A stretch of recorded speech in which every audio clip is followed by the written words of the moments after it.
అదే అమ్మవారి గుడికని వెళ్ళాం సార్. ఏమైంది గుళ్ళో? గుళ్ళో ఏం అవ్వలేదు సార్. బలవంతంగా మ్యారేజ్ చేసుకున్నాడు. ఎవరు? కామేష్. ఎవరిని చేసుకున్నాడు? నన్ను చేసుకున్నాడు సార్. మీకు పెళ్ళైంది కదమ్మా? మళ్ళీ చేసుకున్నాడు సార్.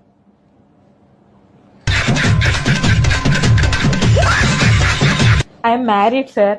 I have 2 children. మీరు ఇంగ్లీష్ లో చెప్పినంత మాత్రాన ఇంటెలిజెంట్ ఫెలో కారు. తెలుగులో చెప్పినా కానీ నాకు పెళ్ళైంది, 2 పిల్లలు ఉన్నారు. మళ్ళీ తర్వాత ఏం చేసినారు? వాళ్ళ అమ్మోళ్ళ ఇంటికి వెళ్ళాం సార్. ఎవరు అమ్మోళ్ళ ఇంటికి? కామేష్ వల్ల.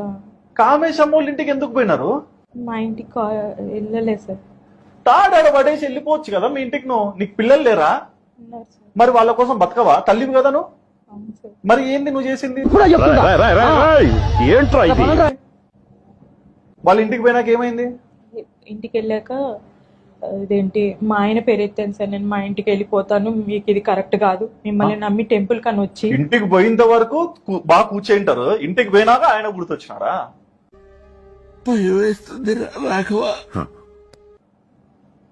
వాళ్ళ ఇంటికి ఆడ నుంచి వాళ్ళ ఇంటికి పోవడానికి ఎన్ని గంటలు పట్టింది? నాకు అటు సైడ్ ట్రావెలింగ్ తెలియదు సార్. మరి వాళ్ళ ఇంటికి పోయి కూర్చున్నారు, ఏమైంది మా? ఏం అవ్వలేదు సార్. మా హస్బెండ్ రామా పుత్తకోడలా అన్నారా?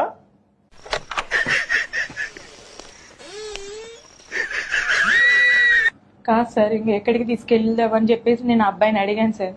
అడిగితే వాళ్ళ అమ్మతో మాట్లాడితే, నాకు పెళ్ళైందమ్మా, 2 పిల్లలు ఉన్నారు, నీ కొడుకు చేసిన పని ఇది, మరి నేను ఇంటికి వెళ్ళాలి, ఏంటిది అని చెప్పి నేను అడిగాను సార్. గతం మర్చిపోయినా అని చెప్పాల్సింది తాడి కట్టినప్పుడే.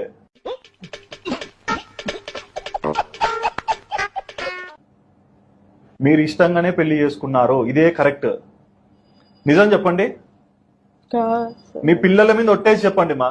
నిజంగానే మరి తలక ఎందుకు దించుకున్నావు? ఇష్టపడి చేసుకున్నాను. ఏమిటండి మీరు మాట్లాడేది? మరి ఇప్పుడు ఏం కావాలమ్మా? అంటే ఇప్పుడు కామేష్ ఉన్నాడా మీ జీవితంలో? వదిలేశాను సార్. ఎట్లా కామేష్ వదిలేస్తారు? నాకు బాలు కావాలనిపించింది సార్. ఏమా? ఏ రకంగానే నాకు బాలే కరెక్ట్ అనిపించింది sir. First husband Balu correct 100%. 100% అంటే 100%. 100%.